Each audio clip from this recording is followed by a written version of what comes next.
Bismillahirrahmanirrahim. Assalamu alaikum students. I am going to start such a series of sentences with you in which the use of everyday spoken sentences will be learned.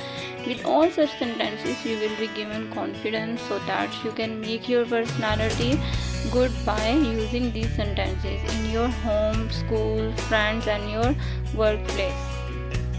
आपकी daily life में use होने वाले वो तमाम sentences discuss किए जाएंगे इस series में। इस सीरीज़ की फर्स्ट वीडियो के अंदर हम ऐसे सेंटेंसेस को देखेंगे जो कि बहुत ज़्यादा आपके बोलचाल में काम आते हैं। So let's learn some important sentences in this video today which will be very helpful for you.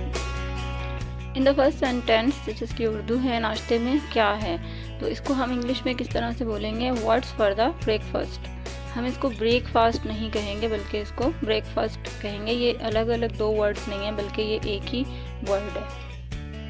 In the second sentence बारिश होने का इम्कान है। ऐसे अल्फाज हम अक्सर रोज़ आसमान की तरफ देखते हैं और ऐसे अल्फाज हम अदा करते हैं, तो इसको हम इंग्लिश में किस तरह से बोल सकते हैं ताकि वो अच्छा भी लगे और हमारी बात का मकसद भी पूरा हो जाए।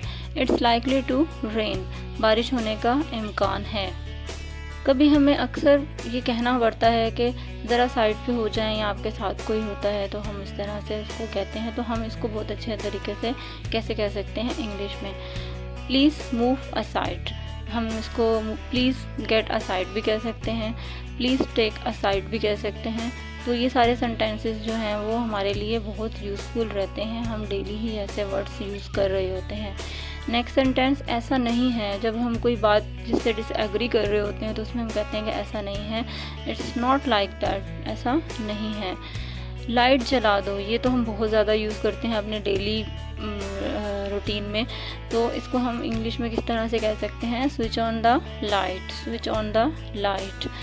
In the second next sentence फजूल बात मत करो। हम अक्सर अपने छोटों को रोकने के लिए, टोकने के लिए कहते हैं कि फजूल बात मत करो, तो हम किस तरह से इसको इंग्लिश में कह सकते हैं, डोंट टॉक नॉनसेंस, आप का ही नुकसान होगा।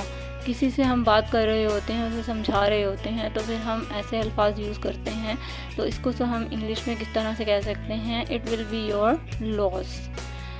अब कुछ बात आप कर रहे होते हैं और इसमें आप कहते हैं कि समझ नहीं आ रहा क्या करूं, या हम कोई फ़ैसला लेना चाह रहे होते हैं तो हम कहते हैं कि समझ नहीं आ रहा। तो ये वाले अल्फाज भी हम बहुत ज़्यादा डेली यूज़ करते हैं। तो इसके लिए हम इंग्लिश में कैसे कह सकते हैं, just don't get what to do, ये समझ नहीं आ रहा मैं क्या करूं, just don't get what to do.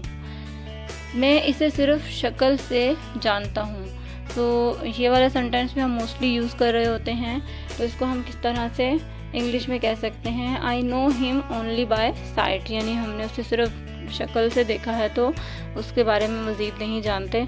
तो हम इस तरह के सेंटेंस अक्सर यूज़ करते हैं, मैं इसे सिर्फ शक्ल से जानता हूँ, I know him only by site.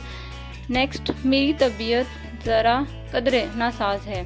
तो अगर ये सेंटेंस भी हम डेली यूज़ कर रहे होते हैं, कभी थकावट होती है या जैसी भी आपकी सिचुएशन होती है, तो हम इसको किस तरह से कह सकते हैं, तो हम इसको इंग्लिश में I am a bit out of sorts, इस तरह से भी ये वर्ड हम यूज़ कर सकते हैं।